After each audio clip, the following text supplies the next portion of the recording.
مساء الخير. Good evening, good afternoon. It's my pleasure to welcome you to UNESCO's 5th session in the Cairo Water Week 2021. And as the main title of this year, Cairo Water Week, water and populations, UNESCO, we thought that we want to start introducing some novel approaches that really tell us exactly how populations feel about water and how they use water at the individual level as well as at community level. And for that, I'm very happy to welcome a group of scholars and colleagues who have been working on what we call the Household Water Insecurity Index. And the Household Water Insecurity Index is in fact a cross-culturally validated way of assessing water insecurity at the household scale, and currently even at the individual scale. It's called the HWISE Index. The HWISE Index, it has enabled scientists, program developers, and community leaders to determine the magnitude of water insecurity, track its changes over time, measure the effectiveness of various interventions, and inform the development and implementation of effective water policies and programs, particularly for vulnerable communities. The data that is usually generated from the application of the HWISE scale are being used for these purposes.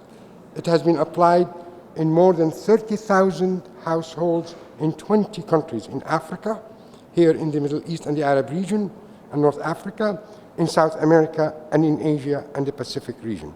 It is increasingly being used as a tool for program effectiveness review by the WASH sector NGOs, including Oxfam, Water Witness International, Water Harvest, and all of these entities. The index is a simple index, as we will see, and it is based on very short, fast questionnaires that could be applied and then analyzed. The data is analyzed to understand the magnitude of water insecurity at the household.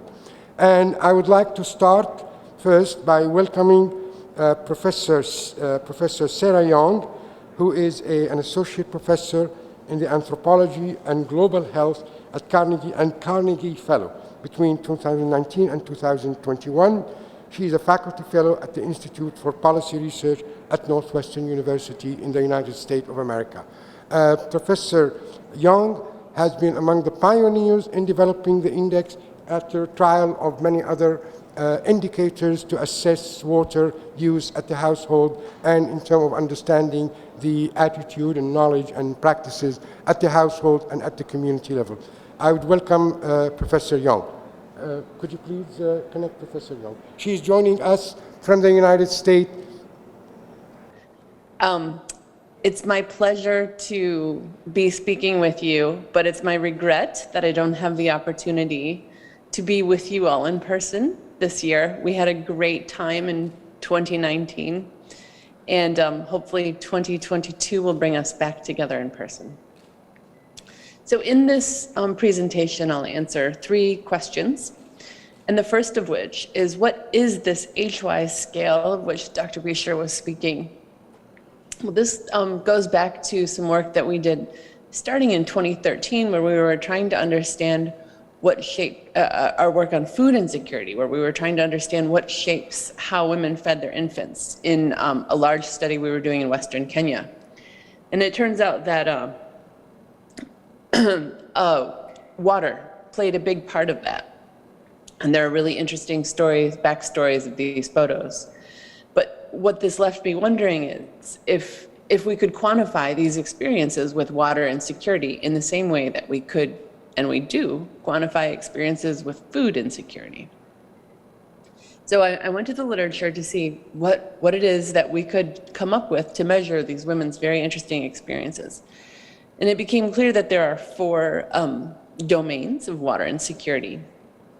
Availability, which we're very good at measuring. Hydrologists have many ways of doing this.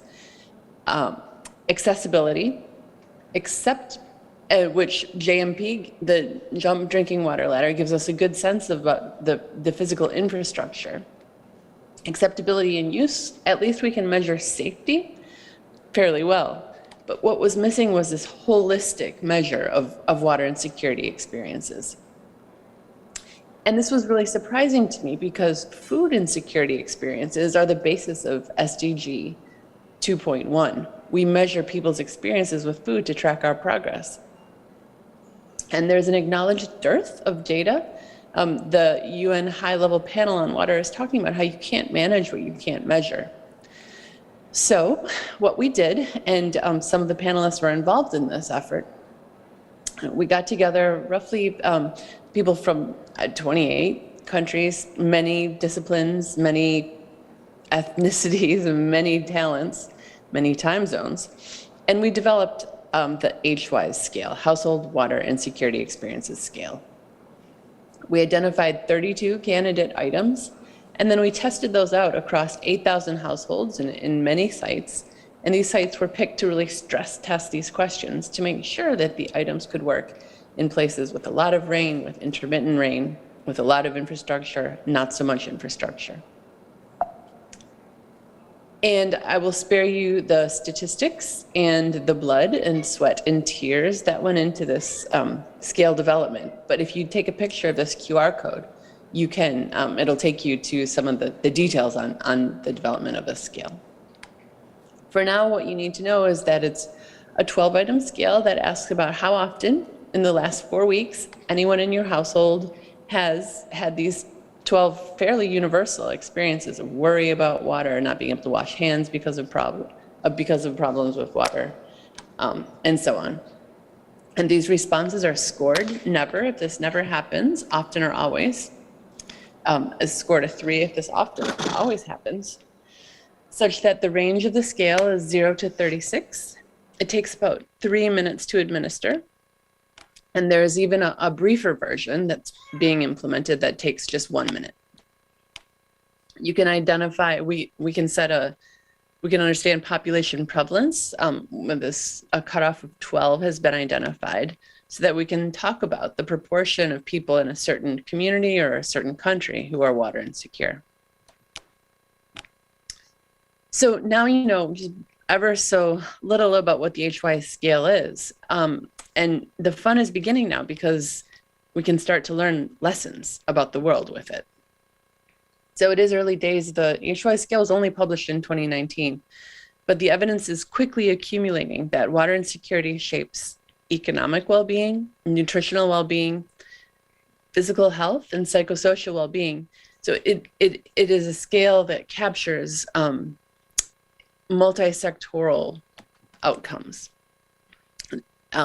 And it also touches on COVID. So these data were collected before I had ever heard of COVID, but what we can see is that about a quarter of households have been unable to wash their hands due to problems with water. So it touches across sectors as well as on COVID. And here's just one example of some of the findings that this scale has revealed. So IFPRI has implemented this scale, the 4-item version, the brief Water Insecurity Experiences scale. And it's now up to 8 countries. And if you just look at the yellow box, you can see that water insecurity is associated with being hungry, with being ill, with lower dietary diversity, and food insecurity, which is all to say that water insecurity touches our lives in far-reaching ways. One of the things that we've wanted to do with this scale is to understand from the bottom up. So lots of NGOs are implementing this in communities, but we also wanted to have a global picture of how things look at it with nationally representative data.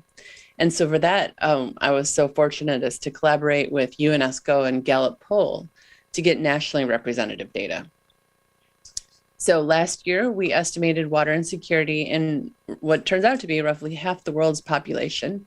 We implemented not the HWISE scale, but the IWISE scale in 31 countries. And the HWISE is very similar, the IWISE is very similar to the HWISE, except that the unit of analysis is individuals. And this permits us to see data on water insecurity disaggregated by, for example, gender, but a range of other socio-demographic characteristics.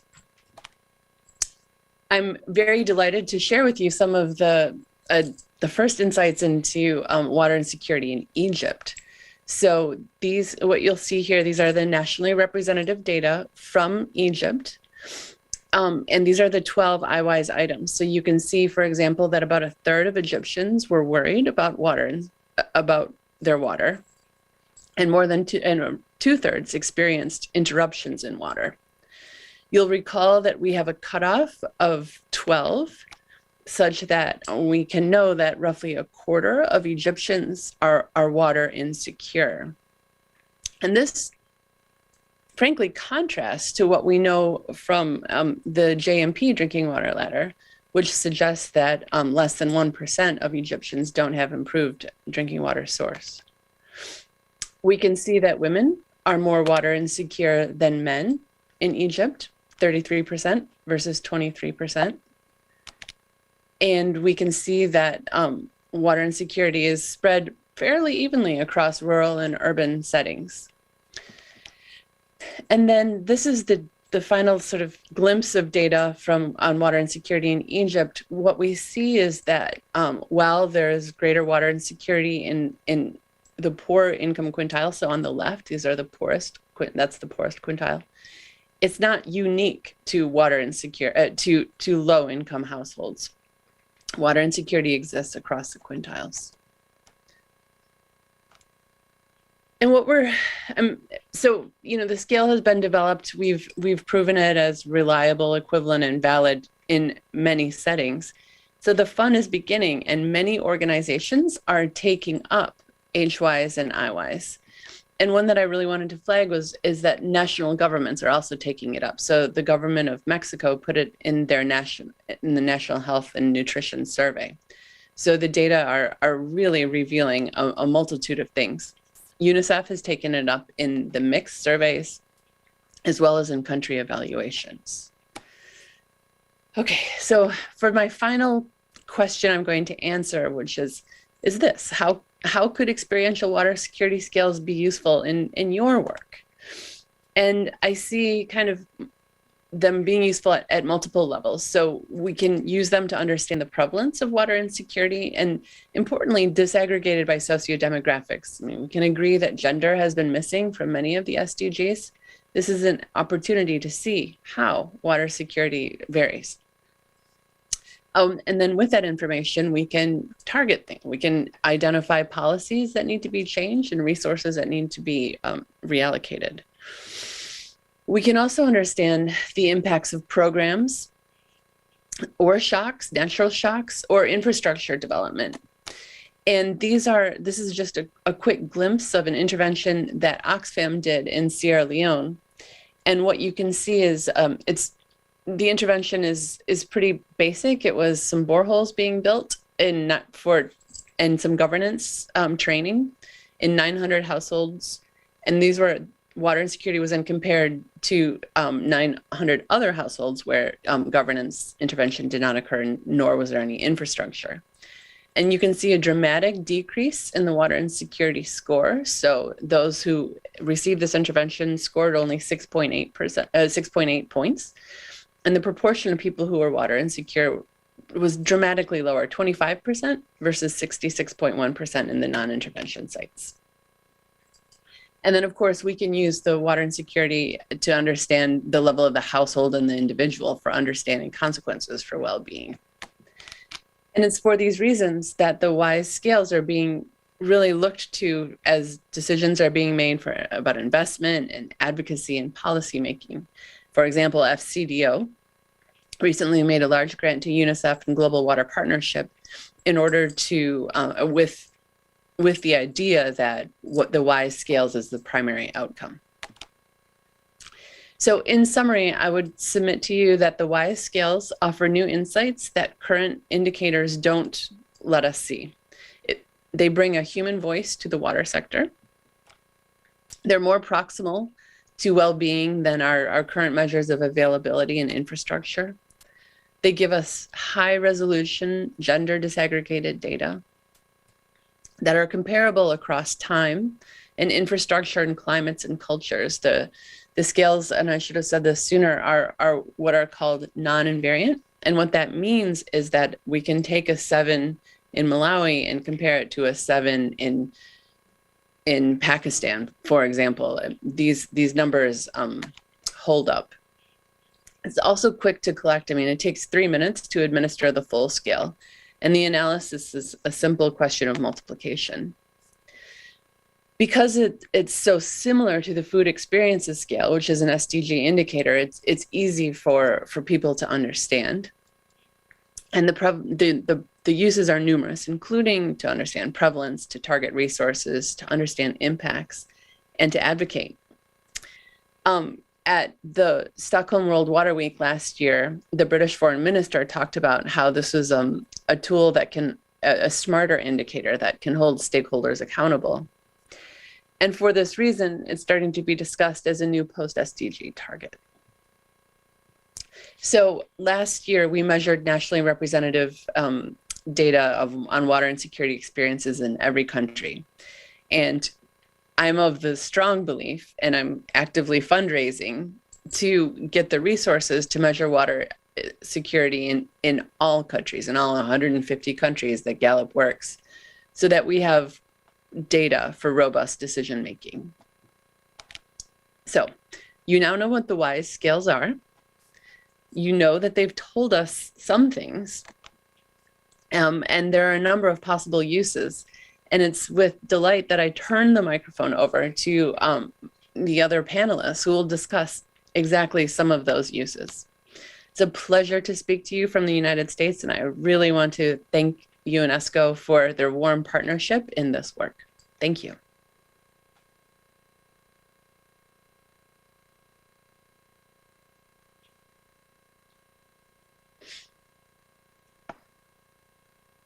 It's about, what, 5:30 now in the US where you are? 5:30 in the morning. So thank you very much for joining us this early in the morning. Much appreciated. Our next speaker is Professor Chad Stadden. He's a professor of resource economics and management at the Department of Geography and Environmental Management at the University of West United Kingdom. Professor Stadden is also one of the early developer of the HWISE index, and hopefully, unfortunately, he was not able to be with us today, even in virtual way. So he had put together a video, and that we will see now. He's also, as I mentioned, one of the early developer of the HWISE index, and he has been applying it to assess before and after intervention in several areas. Thank you very much. Could you please play Professor Stadden? Hello, everyone. I'm sorry that I cannot join you live, so I've recorded this presentation. And over the next 13 or 14 minutes, I'd like to share with you how we've used the HWISE 12 question set for the purposes of monitoring and evaluation of our programs in water and sanitation in Kisoro district in southwestern Uganda. The Kisoro district is located in the far southwest of Uganda, adjacent to the borders with Democratic Republic of Congo and Rwanda, and my team has been working there in partnership with the district and with a number of water and sanitation NGOs since 2014. Access to water resources in the district is relatively poor, as you can see in the images above. The number and quality of surface water sources is limited, and the pressure on those water sources is fairly high, as you can see from the image of the queue of people and jerry cans at the source in the image above left. In addition, some groups in Kisoro do not have equal access to even these water resources, and so much of our work has focused on trying to improve access to water resources, clean and safe water resources, for socially and culturally marginalized groups like the Batwa community.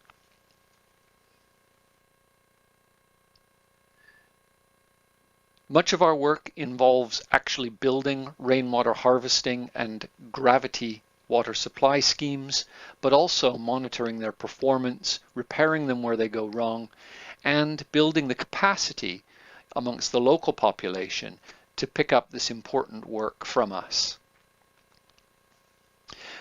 In more recent years, prior to COVID, we also built a water quality assessment lab so that we could monitor physical, chemical, and a limited number of microbiological parameters in stored rainwater.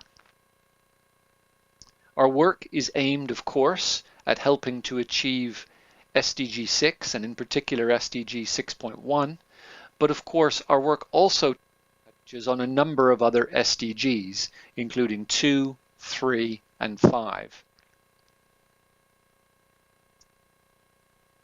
As I've mentioned, our work is conducted in full partnership with the Diocese of Kisoro Water and Sanitation Program, with Sesemi Girls Residential School, with the District of Kisoro, and a number of other water and sanitation and development organizations working in this part of East Africa.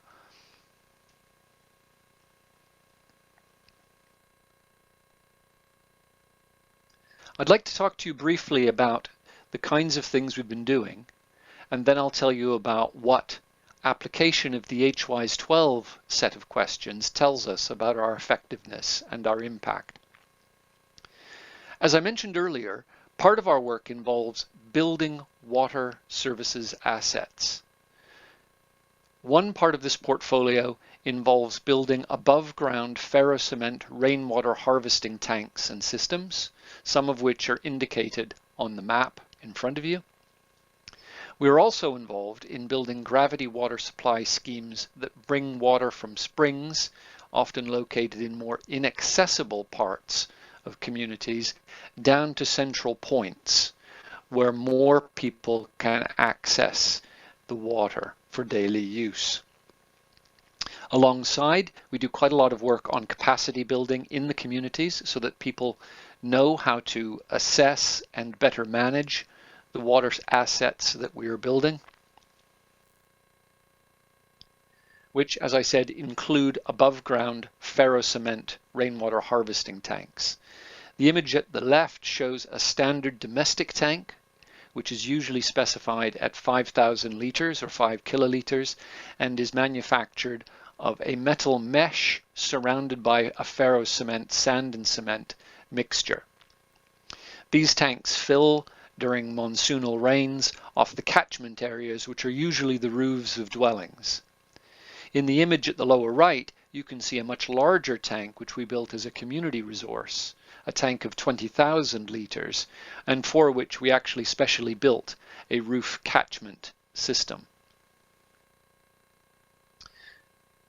But we also work with groundwater collection systems, and in this case, in the image at left, you can see a groundwater collection system that predates our entry into the district, but which is in a particularly hazardous and poorly functioning state.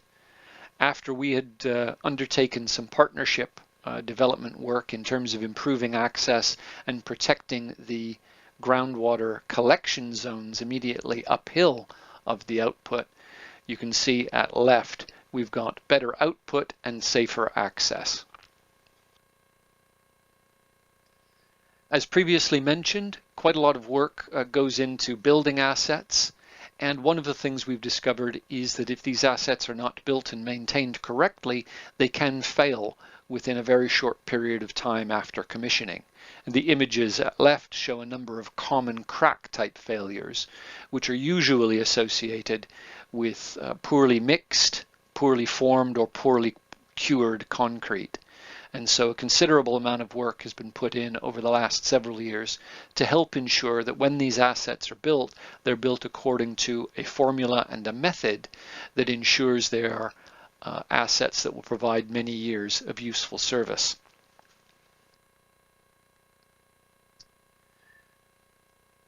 That's what we do for water quantity, but of course water also has to be of acceptable quality if it's to help us improve access to safe and clean water. So for this work we built a water quality lab, and we undertake periodic survey of water samples from unimproved sources, from harvested rainwater, and from the types of groundwater and gravity schemes I mentioned earlier. To support this work, we built a small lab on the site of a residential girls' school in the town centre in Kisoro.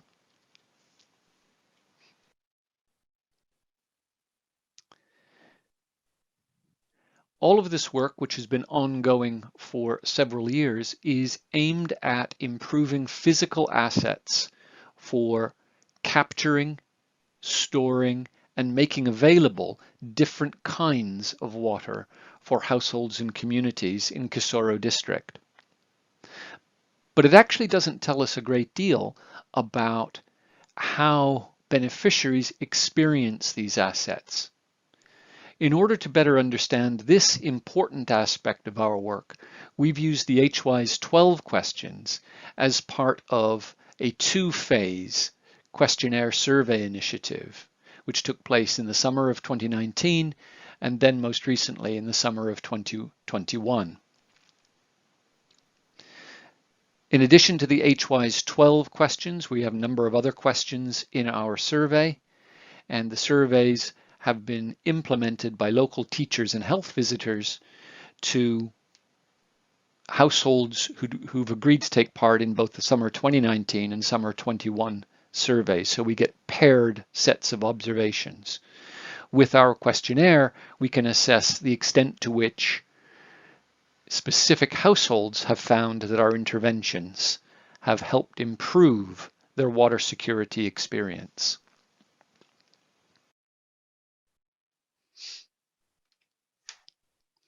In this slide, I talk a little bit about the types of interventions we've undertaken. And I note that the current questionnaire survey initiative involves 65 matched interviews with beneficiaries who were contacted in the summer of 2019 and again in the summer of 2021.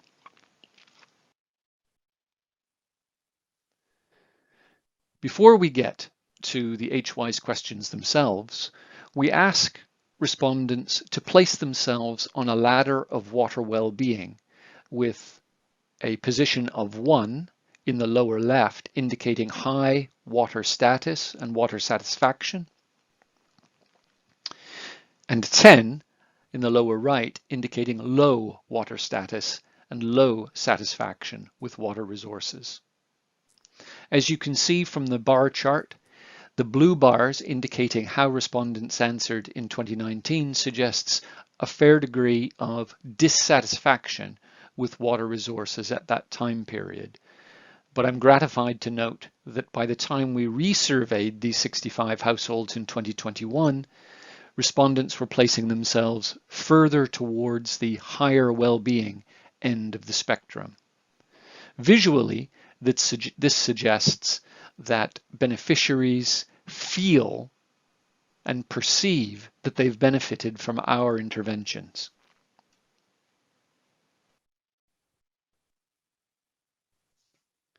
We also ask respondents to tell us about their first choice water sources in 2019 and 2021. And again, the blue bars suggest a significant reliance on unimproved water sources. This reliance on unimproved water sources is diminished in 2021 when significantly more respondents are telling us that they're depending for their first choice water on standpipes.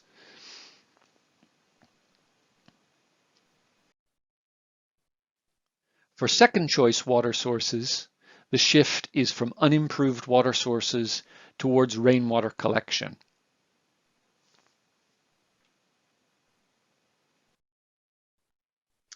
Now we come to the HWISE 12 questions. The blue bars indicate the aggregate scores of respondents from 0 to 36 in 2019, and the orange bars indicate scores in 2021. And as you can see, the scores in 2019 were significantly higher than they were in 2021. In 2019, the median average score was 18, whereas By summer 2021, it had decreased to 12. We normally use 12 as a cutoff point indicating relative water insecurity above that number and relative water security below that number. So our results suggest that our interventions, together with the work of other development and water and sanitation groups, has improved beneficiaries' experience and perception of water security.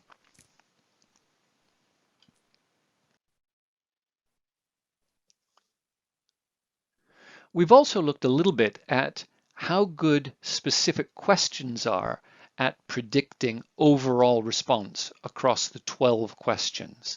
And in this slide, you see a correlation between HWISE 9, which asks how often in the last 4 weeks respondents felt angry about their water situation, and the overall HWISE score in 2019 and 2021. The slide shows us two things. First, it shows us that respondents were much less inclined to have felt angry in the preceding 4 weeks in 2021 than they were in 2019. But they also show us that HWISE 9 is a reasonably good predictor of overall HWISE score with a Pearson's correlation factor of 0.68. All of this data together suggests a significant improvement in experienced water security between 2019 and 2021 related to the work that we and others have conducted in the district. So our preliminary conclusions. We accept that the impacts of overlapping programs are hard to assess independently. But the use of paired questionnaire survey methodology, including the HWISE 12 questions, has given us a quick and easy metric for assessing experience and perception of our beneficiaries. Of course, this needs to be interpreted contextually, particularly in the last few years, during which experience of water access and access indeed to all resources has been heavily impacted by COVID-19. In the future, we plan to continue using the HWISE 12 question set for monitoring and evaluation purposes, and we will continue our focus on building and monitoring assets and asset performance and looking at changing patterns of water quality.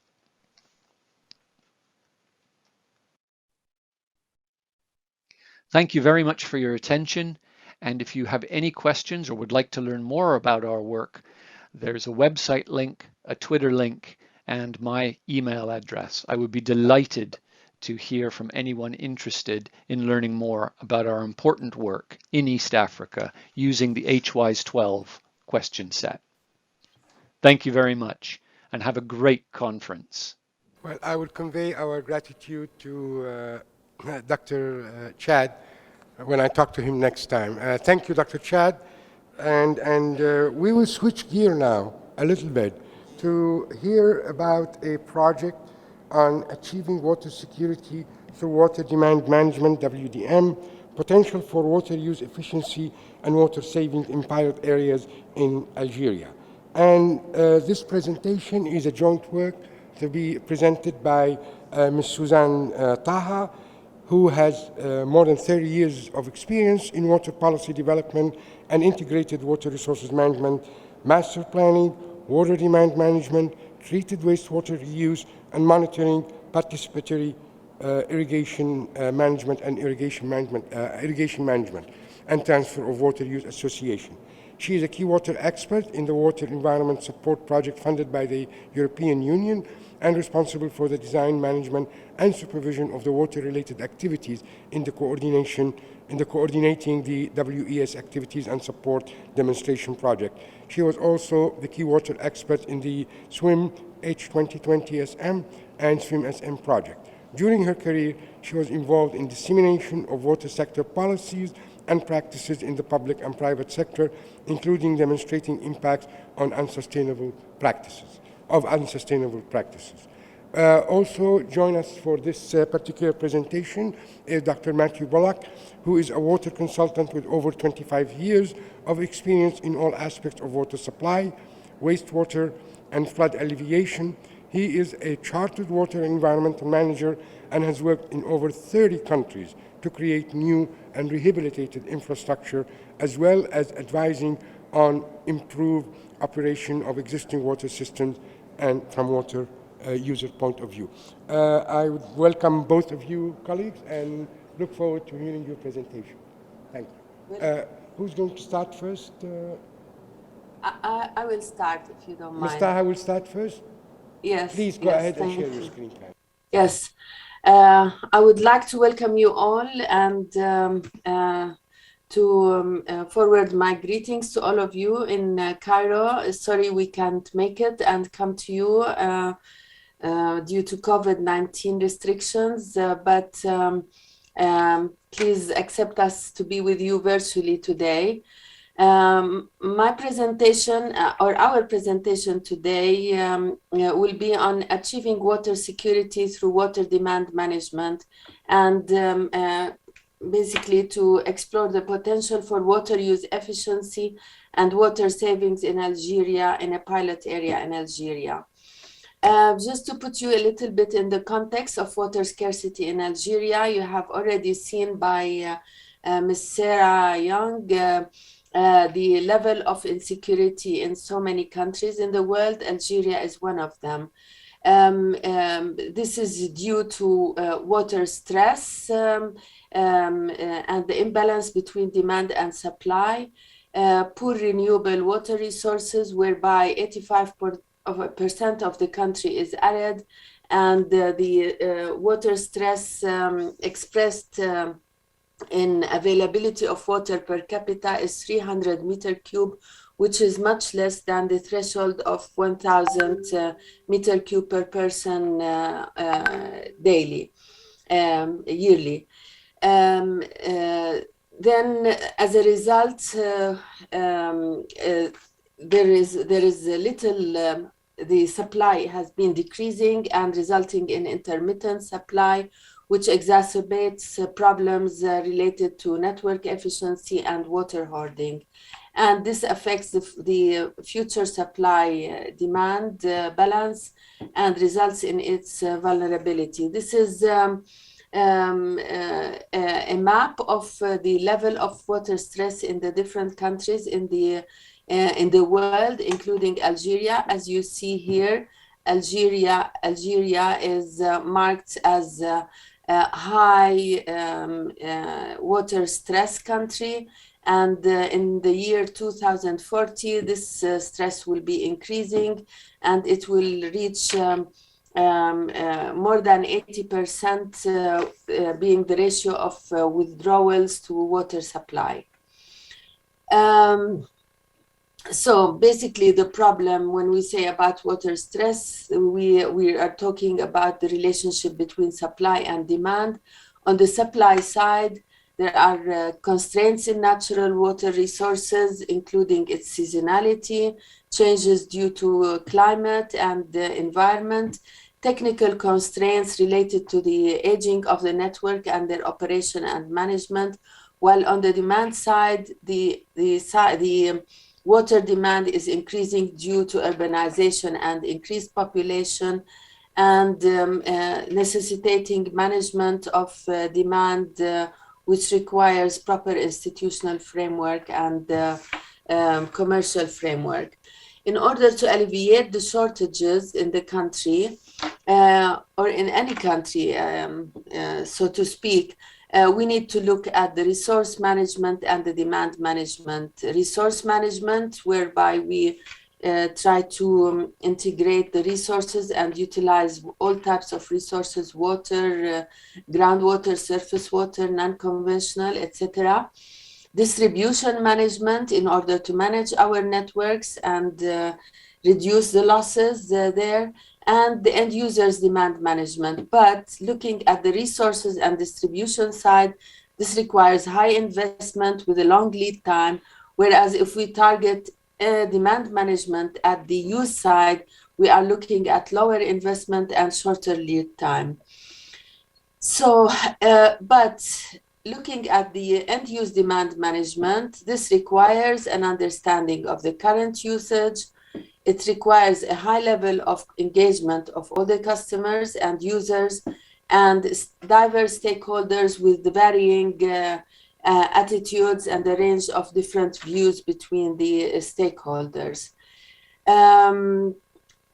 So I think I would leave the floor now. I would give the floor now for Matthew Bullock to continue. He is our expert in this activity, and he will introduce the activity to you. Matthew?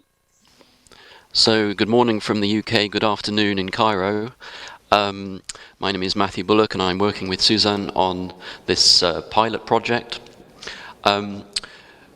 When we come to establish demand management techniques, it's quite important to fully understand what the baseline is. And in Algeria, it's very difficult to understand how people are using their water.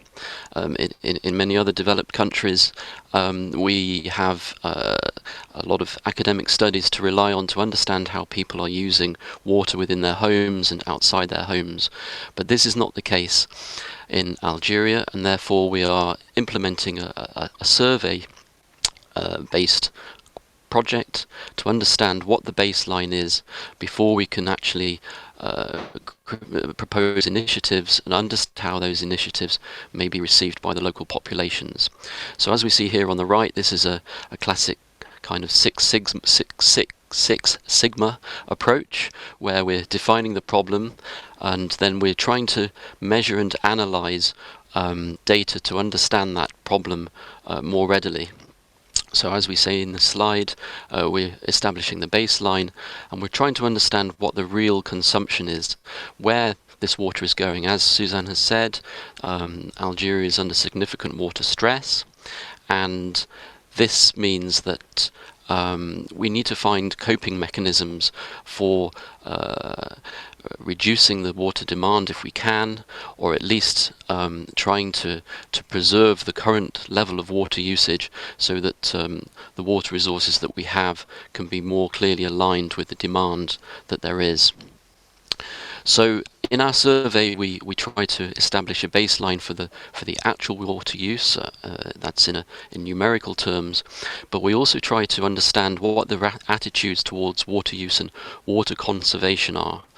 We also ask questions about the intentions regarding future water use. So, do people intend to maybe fit a water-saving device to their shower? Do they intend to have low-flush toilets? Or perhaps do they intend not to reduce their water consumption?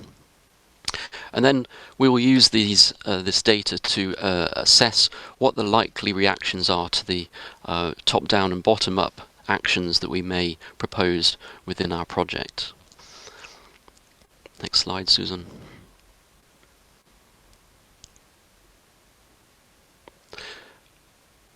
Okay, so we're going to implement a user survey to disaggregate the water use within each household in our pilot area.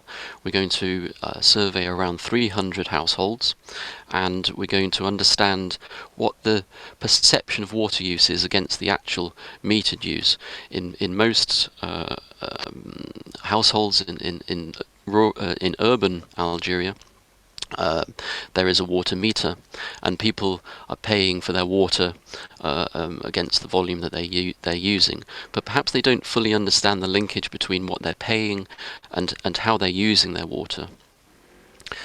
We'll also look at the assessments of attitudes towards current water use. It's relatively inexpensive. Perhaps people aren't particularly motivated to reduce their water bills, but perhaps they have an understanding that perhaps if they reduce their water, then the problems with intermittent supply, which are significant currently in Algeria, may be alleviated somewhat. And then we will also evaluate the future intentions for water conservation. So we will try to understand if people have an understanding currently of water conservation techniques, or whether people are relatively ill-advised as to whether water reduction measures are useful within the context of water scarcity. So the output of the survey will be data against which water saving measures can be evaluated. So once we know how much water people use, for example, to water their gardens, how much they're using to wash, how much they're using to wash the dishes, we will then have a disaggregated water use profile for many of these households, and then we will be able to propose water saving measures, and against the data that we have we will be able to understand more fully which measures will yield the most savings. We will also understand how measures will be most aligned with users' current intentions. In many places, water conservation techniques have been proposed, but these aren't really aligned with the water users' expectations, and therefore they're not necessarily wholly successful. And then we'll look at a timeline to prioritise the measures. Next slide. So we're going to use Kobo Toolbox. Many of you will be familiar with this. This is a free web-based survey tool. It's used by many NGOs around the world. It's easy to implement and deploy. It allows real-time or near real-time survey data to be collected. For a pilot study, we feel this is important because we have many stakeholders putting their input into the survey, which is nearly 160 questions long, but they're all relatively quick and easy questions. But if we find in the early stages of the survey data that we have some problems, then the real-time data will enable us to update the questionnaire going forward. It will also be geo-referenced and photographically documented. This will enable us to cross-reference property type and also the billing information that both the householders provide us, but also the water utility. It will also give us some flexibility in delivery face-to-face or virtual survey completion using computers, tablets and phones. As you will appreciate, this project has been significantly delayed by COVID-19 as we were unable to do face-to-face surveys, so we hope to commence the survey this month, but those that are perhaps apprehensive about having strangers into their homes, we will be able to do this virtually on the web-based platform as well. Next slide. So just a short summary of the survey design. The link is there if you would like to visit the survey. I think we probably don't have time for that today, but you can see some examples on the right hand side. The survey will be in French, but there's also the ability to switch to English and to Arabic should the need arise. The survey is divided into distinct sections, so we have basically the generalized interviewee data, so we can understand who the people are that we're interviewing, how old they are, the size of household, what type of building they live in, etc. And then we move to water use and quality of service information, so how they're actually using the water to give us a quantitative approach and understanding of when people are using maybe 100 litres per person per day, which we will get from the water utility information, how they're actually using that water within their households in Algeria. Then we will also be looking at the quality of service information and how this impacts on the water use.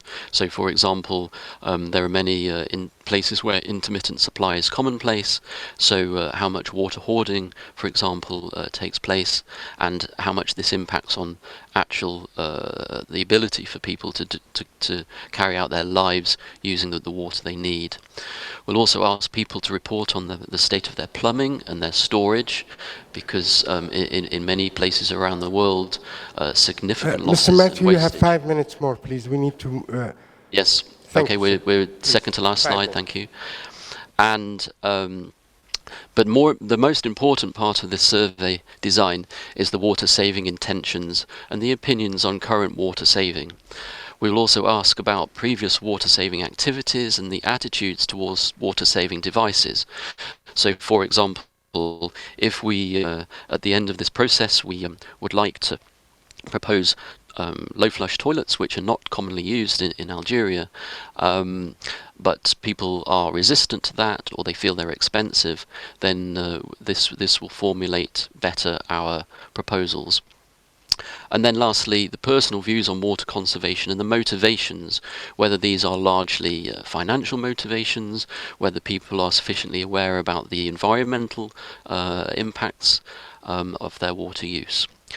So the survey will be conducted in a small town in Béjaïa. This is on the coast, the Mediterranean coast. It's a mix of urban area with domestic, commercial and light industry, and it'll be collated with the water survey findings. The graphic there is just from elsewhere to demonstrate the kind of output that we'll be looking for. Next slide. We'll be using university students in pairs. This is a picture of Béjaïa where it is on the coast, and our survey area, which has been proposed by the local water utility. And we hope to have multiple respondents in each household, so that this will give us a clearer picture of what type of water use happens in each household. And then we'll collate this billing data with perceived water use. We will have the breakdown of actual water use by things such as kitchens, toilets and showers. And then lastly, we'll conduct a statistical analysis to determine correlations between the water use and hopefully income levels, education levels, household type and property type. Next slide. And then we will come up with some water saving initiatives, and we'll be able to measure these against the current water usage and people's perceptions of water conservation and water use currently. And we hope that at the end of this project we will create a prioritized program of water saving initiatives. So these may be behavioral, or they may be institutional, they may be financial, or they may be physical, and this will help us to monitor. These initiatives will be monitored to give us an overall impact of the demand-led approach. Thank you for your time. I hope I haven't overrun too much. If you would like any more information, there is a email there, and we're quite active on social media as well. Thank you very much.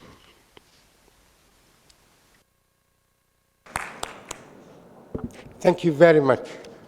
We will do the question session after we finish all the presentation, if we have time, hopefully. I would like now to welcome our young scholar participants in our session today. First, I would like to welcome Ms. Zaina Jamaluddin, who is a PhD student at London School of Hygiene and Tropical Medicine and is affiliated with the American University of Beirut, the Center for Research on Population and Health. Her research focuses on improving health, food, and water security faced by women and children affected by conflict. I would like Ms. Zaina, please, the podium is yours. Could you please put Ms. Zaina's presentation? All right. This is working now? Yes. I think this moves on. This goes. Perfect. Hello, hi. Hello, hi, good afternoon. Thank you for joining today. I'm very excited to be talking about the HWISE scale and to give some more evidence, maybe also for Suzanne and Matthew to consider adding the HWISE scale in their questionnaire, but also you guys when you do data collection. So I'll be talking about applying the HWISE scale in Arabic in Lebanon and showing some data on disparities in household water insecurity experience in Lebanon. I will be showcasing two specific case studies using the HWISE scale. One of them was in Beirut and Shatila camp, and the other one was using the HWISE scale with the Syrian refugees to assess vulnerabilities that they are currently facing. So I will also be showing take-home messages in red to encourage everyone of the advantage of this HWISE scale. So I will start with the case study of Beirut. So after developing the scale with Sarah Young back in 2017, we wanted to see how does it work in our setting. And so we started with collecting data using those 12 items that Sarah presented, and to come up with prevalences of water insecurity in Shatila camp and in surrounding neighborhoods in Beirut. And we wanted to see what is the association between water insecurity and well-being indicator. So how does water insecurity impact the well-being of individuals? We used this 12-item scale in Beirut in 2017 in December. And why it's important to focus on December is because in December is a rainy season in Lebanon. So we collected this data during a rainy season. And just a bit of information, some of you might know, Shatila camp has been established in Lebanon in 1948 after Palestinian refugees have come to Lebanon. But currently it hosts Palestinian and Syrian refugees. One thing to notice is that, in fact, the water network is entangled with the electricity network. And it's really dangerous during winter season to be walking in these camps. A lot of people are actually die from electrocutions because of the water droplets and the electricity coming together. The other thing is to note that we collected data in the camps, but we also wanted to see how this scale works outside the camp and surrounding neighborhoods of the camp. One thing to note is that in Lebanon, we still have a lot of interruption of water. Although piped water come to the household, a lot of times we use those naqilat miyah in order to get water into the households, especially in the dry season. And so one thing to talk a bit, to show when we did the survey was to see, okay, what is the water sources? In terms of drinking water, a lot of people outside the camp and inside the camp rely a lot on bottled water and on small water vendors. The quality of those water is always assessed by UNICEF, and it's a bit problematic in a lot of regions in Lebanon. For non-drinking water, they rely on piped water, but we know that this piped water is interrupted. Another thing to notice is that in the camp, the experience of water is also problematic because the water is very, very salty. So when we came to apply the HWISE scale, we see in fact that when we refer to the experience of water insecurity in the past 1 month, how people experience water insecurity, in fact 17% of people outside the camp reported that they're water insecure, whereas inside the camp it was around double the number, 41% reported that they're water insecure. Now, we wanted to also come up with a wider time frame to see what's happening during the whole year. And we saw, in fact, that water insecurity outside the camp really increases quite a lot. And we know that this is due to the dry season of Lebanon, where, but also in the camp, the water insecurity is always higher, reaches 72% in the dry season or during the whole year, if we refer to it. So one take-home message is that this HWISE scale can actually measure water insecurity with a reference of 1 month or with a reference of 12 months. The other thing to talk about water insecurity scale is that it reflects multiple domains. And in fact, like Sarah mentioned, it talks about psychosocial health, physical health, nutrition, and economics. And when we wanted to see in all the domains of this scale, we see in fact always that inside the camp, people are experiencing a water insecurity much more than outside, which is something that we know, but we can still also see that in certain areas outside the camp, there is still worry about not having enough water. People feel that they're drinking unsafe water. People have changed what they are eating, and this is really due, when we talked a bit more and did some qualitative research in the camps, a lot of the water residue of the salt stays on the plates and on the vegetables that they're washing. So they need to wash again with water that is not salty. So it causes a lot of problem because they don't rely on one water source. They have to rely on multiple water sources. And imagine drinking coffee with salt on it. It's really not, doesn't taste, it's really hard in terms of conditions.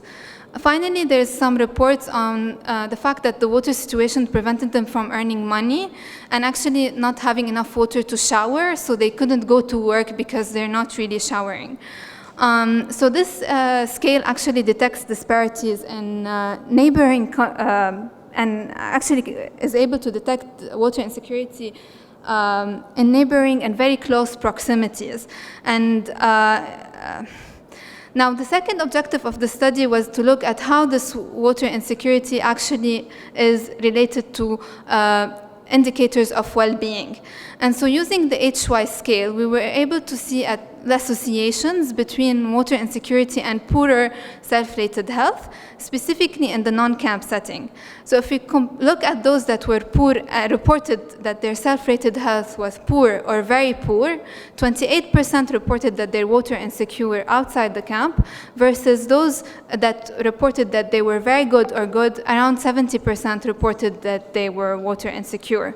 So this scale is also associated with mental health indicators, especially outside the camp. Now, this association inside the camp hasn't been really noted, and we see that there is a trend there, but at the same time, we know that the situation in the camp is not only reliant on the water situation, that there is a lot of things that are impacting the mental health of individuals in camps. Now, in terms of diseases, we see that this HWISE scale is associated with diseases.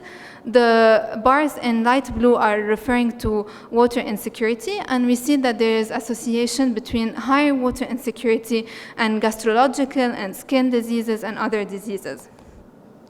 Now, finally, in terms of associations between water insecurity and food insecurity, when we collected this data, we collected it in Shatila, but also in other neighborhoods, Bir Hassan, Mal'ab, Msaitbe, Sabra, and we could see that if we look at the food insecurity indicators, and the circle, the bigger the circle represents the higher food insecurity or water insecurity, we can see that there is strong associations in those neighborhoods. So the neighborhoods that have high water insecurity were also associated with high food insecurity. So as a one take-home message of all of this is to say that using this HWISE scale and targeting intervention using the HWISE scale can have an impact on multiple indicators of well-being, not only and have more of a ripple effect on psychosocial health, physical health, nutrition, and economic productivity. Now, the second case study that I will be presenting is more recent. Some of you might know that Lebanon has been facing a huge economic crisis, and NRC wanted really to understand how this is impacting Syrian refugees in Lebanon. And we were asked to collaborate with NRC to collect data quickly, to try to assess how things are changing over time and how we can intervene and help Syrian refugees in this time of conflict. Currently, the inflation that's faced in Lebanon is very similar to what we saw in Egypt a few years ago. And the pandemic also happened at the same time. So we wanted a quick tool to collect data over the phone with Syrian refugees quite quickly. So we used the HWISE 4-item scale, and we collected data from August 2020 to April 2021. And just a recap on this HWISE 4-item scale. Why did we use it? We used it because it collects data on worry, changing plans, limiting drinking water, and inability to wash hands. And as we all know now, that washing hands has been essential in preventing COVID-19. And so when we wanted to go in August 2020, the numbers of COVID were not very high yet in Lebanon. But actually, at the end, we had quite a lot of COVID outbreak later on. And so we were able, using this longitudinal data, to look at household water insecurity, how it's changing over time, but also how it's relating to COVID-19. And so as a key home take message is that we were really able to use this quickly on the phone to ask refugees with like 1 minute about their water insecurity experience. And so I'm going to show a bit of data that was collected over time. And one thing to note is that the darker the red, the higher the water insecurity. And more than 45% experience water insecurity, while the light color represents less water insecurity. The droplet of water represents the rainy season of Lebanon. And it's important to look at this in relationship to the rainy season of Lebanon. And we can see that Syrian refugees living across Lebanon experience high water insecurity in specific areas. For example, in Akkar, specifically in August and September, in Akkar and the north, they have the darkest red. But then in the rainy season, we can see that things change quite a bit. And then, for example, in November, December, specifically, we see the map becomes very light red. But then water insecurity catches up again in April. And it's very important to keep on monitoring this situation, but also to know where to intervene and how to tackle. And this can be used as a way to intervene quickly. Now, so as a take-home message, HY can be used as a monitoring tool. Finally, a bit of interesting stuff that we noticed in this study is that water insecurity has been associated with self-reported COVID-19, even adjusting for multiple other factors. And we saw that, in fact, water insecure reported having more COVID-19 than those that were water secure. And so that's very important to notice. And in fact, in terms of odds ratio, if you're water insecure, you are at 1.3 higher odds of having COVID-19. And so this has a major implication, and this is something that we talked about before, on that targeting interventions using HWISE scale can actually impact multiple domains, including COVID-19. And so as a final message, I'm very happy to share with you this tool if you ever want, and I have it validated in Arabic, Fusha, but also in Lebanese dialect, but we can also adapt it to other Arab countries. So as a final, why use the HWISE scale? It is adaptable. We can measure water insecurity in 1 month or 1 year. It's a rapid tool. It detects changes over time, and you can see that with the Syrian refugee vulnerability experience. And it can detect disparities in very, very close neighborhoods, so Shatila and the surrounding neighborhood. And the intervention can be really targeted using that and have an impact on multiple domains. Thank you, everyone. And if you have any question, more than happy to talk. And this is my email. Thanks.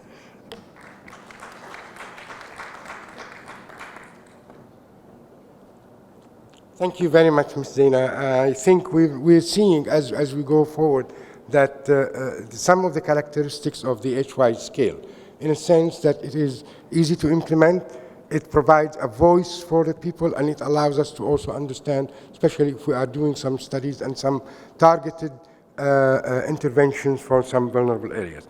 I would like to welcome now also another young scholar who's an expert who's joining us in the Cairo Water Week, and I'd like to welcome Ms. Ellen Cunningham.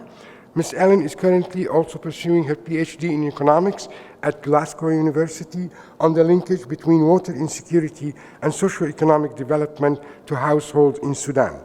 Alongside her PhD, she has been working as a consultant with local NGOs and international agencies, supporting them with monitoring and evaluation of water and climate-related development intervention.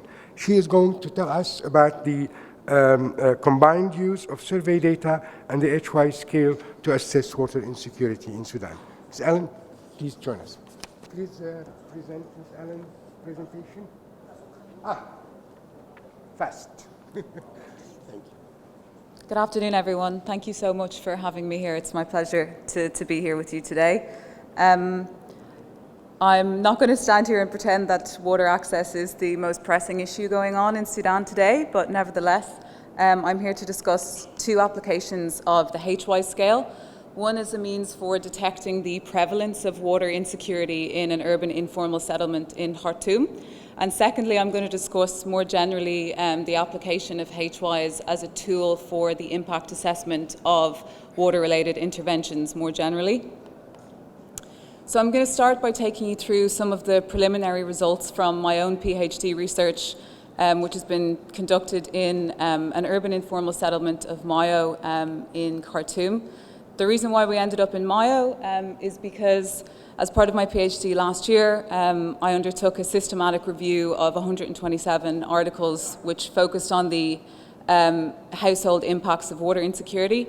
And we noticed a very large concentration of research in rural sub-Saharan Africa. Despite regional water challenges in the Middle East and North Africa, there's a general lack of research on urban environments, particularly in this region. So this is how we ended up in Mayo. A little bit about Mayo: it's located 20 kilometers south of Khartoum. It was originally established as a camp for internally displaced people fleeing conflict from around the country.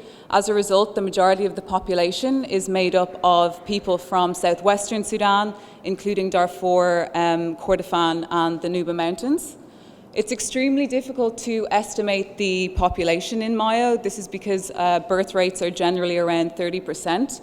However, a best guess estimate is that in a very sprawling area, about well over 250,000 people are currently living there. And within Mayo, baseline poverty levels are very high. However, within the region, there are multiple districts with distinct socioeconomic characteristics, which I'm going to discuss with you a little bit more in a minute. So, in general, when we decided to work in Mayo, myself and my research assistant, Mohammed Abu Bakr, who can't be with us today, we wanted to enhance the granularity and develop a household survey that would enhance the granularity of issues that we were observing from being there. And in general, we had some very basic questions. We wanted to know how high people in Mayo were scoring on the HWISE scale, what was the prevalence of water insecurity in the area, and what proportion of people's income is spent on water. So, the results that I'm going to present are results from over 100 households that we took very recently in September. So the results are very preliminary, but as you'll see in a short space of time using HWISE, we've been able to gather very interesting information on the prevalence of water insecurity. So just some headline demographic so you can understand the context. From our survey, around 30% of adults from our households had received no schooling at all, and 92% of the households that we surveyed were living below the World Bank poverty threshold of $1.90 per person per day. And in general, HWISE allowed us to understand the prevalence of water insecurity across Mayo, but also detect regional variations. And the data highlights that the situation is significantly worse in the Eastern District. So in general, the way people get their water in Mayo is from private street water donkey drawn vendors known locally as Caro. I'm going to refer to them from now on as Caro. So yes, 68% of the people that we surveyed get their water from these guys. They're providing a really essential service to their community. However, the price of the water from the Caro is subject to very, very large seasonal fluctuations in price. This is due to the very difficult terrain, in some cases, particularly during the rainy season, due to the baseline infrastructure and construction of the houses, which are made locally from a substance known as zibala, which is a mixture of cement, dung and straw. During the rainy season, conditions can be really, really difficult, and due to the sheer effort of navigating the terrain, the Caro increased their price. So this can often mean that the least connected, poorest households end up paying the highest premium for water. When we looked at the data on the proportion of people's daily income that was spent on water, we found some quite shocking results. As you can see here, the percent of people's income that's spent on water is around 50% year-round. However, in the Eastern District, during the rainy season, this can account for up to 70% of people's daily income.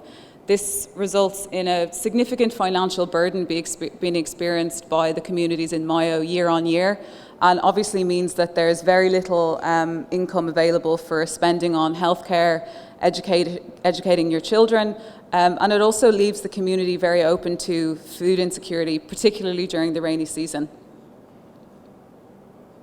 As you can see here, the situation is significantly worse in the east. So when we looked at the HWISE scores, we were able to see the fact that the mean HWISE scores that we gathered for each district really neatly reflected the incidences of water poverty that we recorded from our survey data. As you can see here, a score on the HWISE of 12 and above indicates the prevalence of water insecurity, and over 72% of the households that we surveyed were scored 12 or above, indicating the prevalence of household water insecurity. However, the situation is significantly worse in the east, with a mean HWISE score of 23.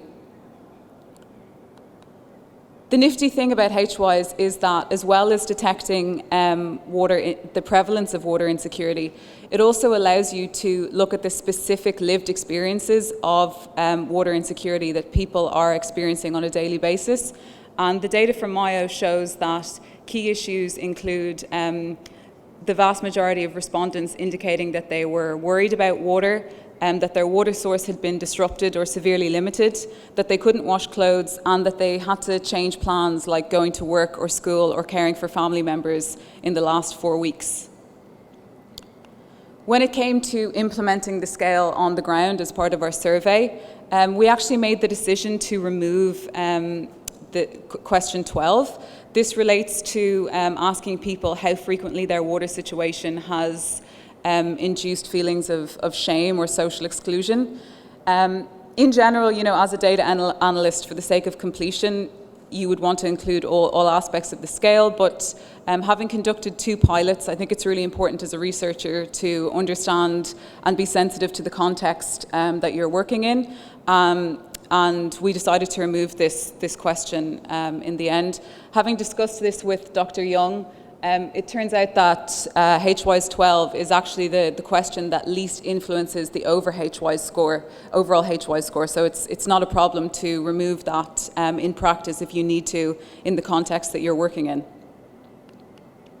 So in general, I just want to say the key takeaways from the very preliminary set of results that we were able to gather in a very short amount of time really reflect how mean HWISE scores indicated, matched very neatly our water poverty variations within the districts that we sampled.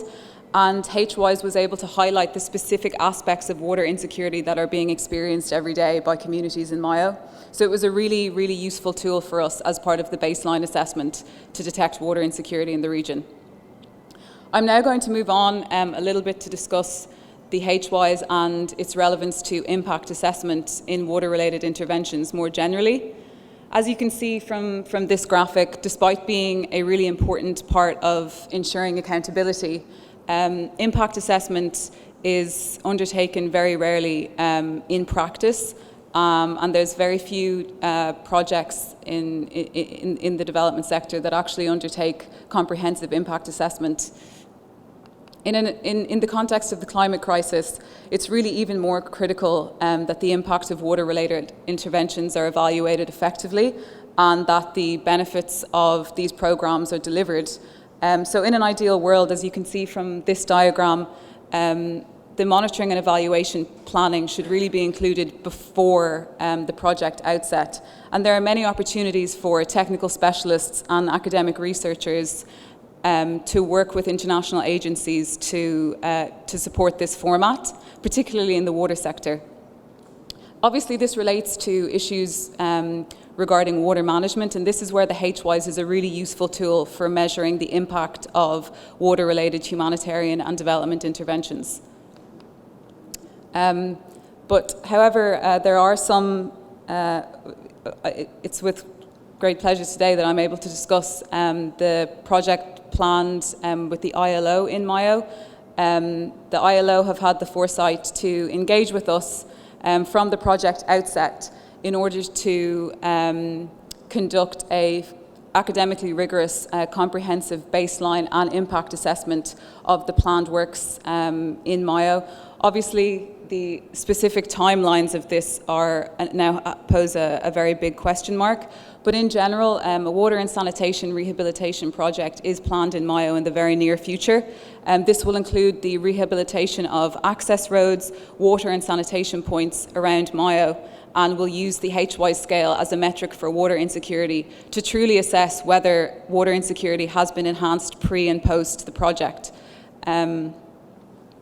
So hopefully next year we might have some more concrete results on the outputs of this project.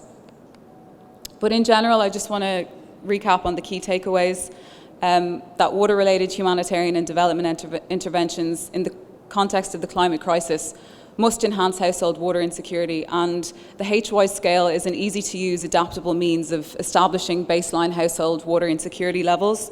And technical specialists should be working alongside NGOs and international agencies in order to establish baseline indicators from the project outset, and to evaluate the impact of interventions more accurately. And HWISE has a really integral role to play in this. So thank you for your time today, for that short presentation, and if you have any questions, please feel free.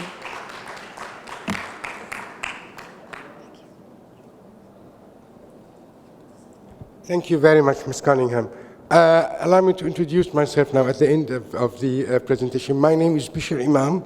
I am the officer in charge of UNESCO Regional Bureau for Science in the Arab State here, or also known as UNESCO Cairo office.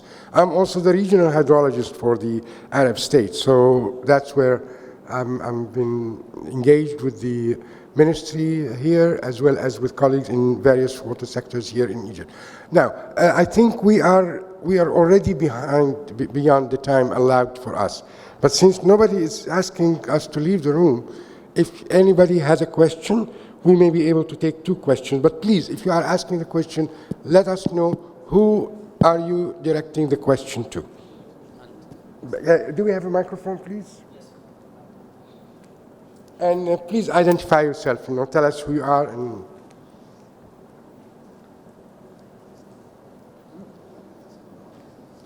Yeah, thanks so much for. طبعا السؤال ممكن يكون بالعربي أو بالإنجليزي اللي بيريحك. And there is interpretation also for those colleagues. الناس اللي موجودة online عندهم interpretation. ممتاز. Thanks so much. I'm Dr. Hassan Abu Naga. I'm the chair of Urban. ممكن أوضح شوي. Dr. Hassan Abu Naga, chair of Urban Water Security at International Water Resources Association. Thanks so much for your great presentations. I would like to ask you about the Household's Water Insecurity Index in systems with intermittent water supply. Because you have now, when you are working with this scale, you make the as you know, there is no one size fits all. With intermittent water supply, it's a different story. The people receive water only once or twice per week, especially in Lebanon or in 1.2 billion people do have access to the water network, but don't have water all the time in what is called intermittent water supply.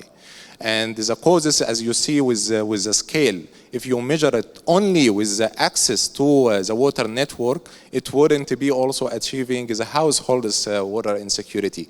So how you would deal with that in your scale, and also what measures that you could take from that when you find this in specific cases? This is only my question, and I would be delighted also to. Thank you very much. Who would like to take the question, Sarah? Sure, I'd be happy to. Can you hear me? Great. So you make a great point that water supply can have all kinds of problems, from intermittency to quality.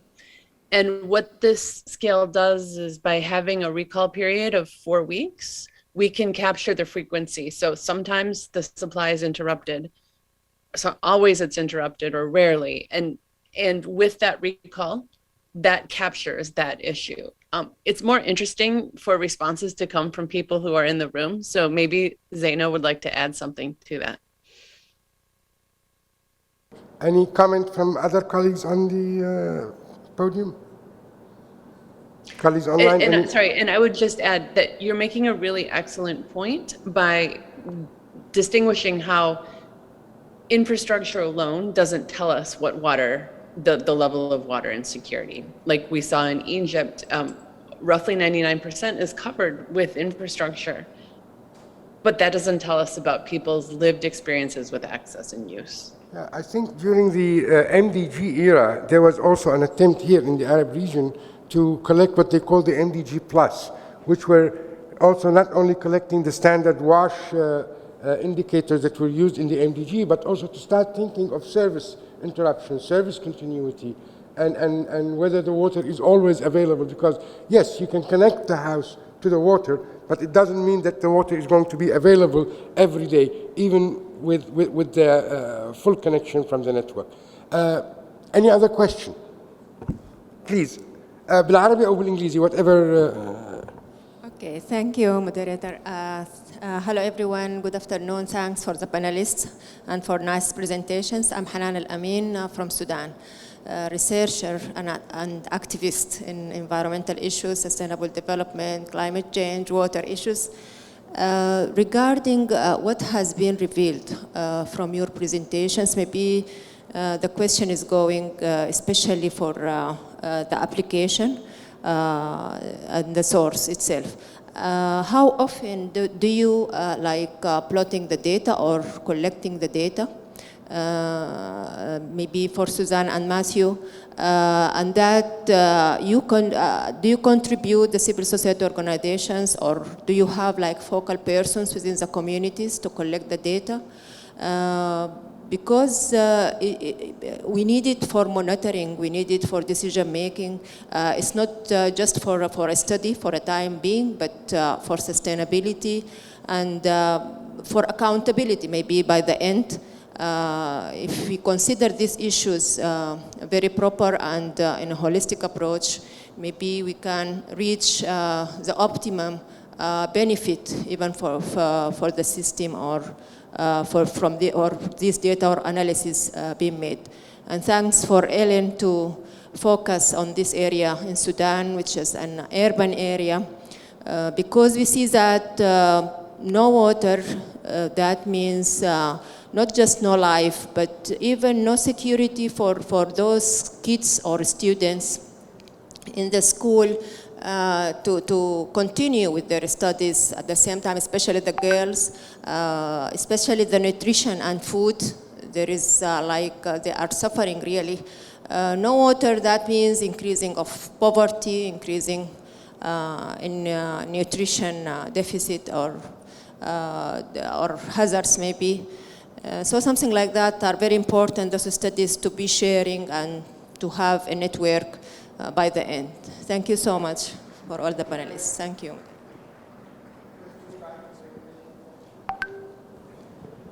So in terms of the data collection, myself and my research assistant, we worked directly with resistance committees in Mayo. So we went directly to the communities.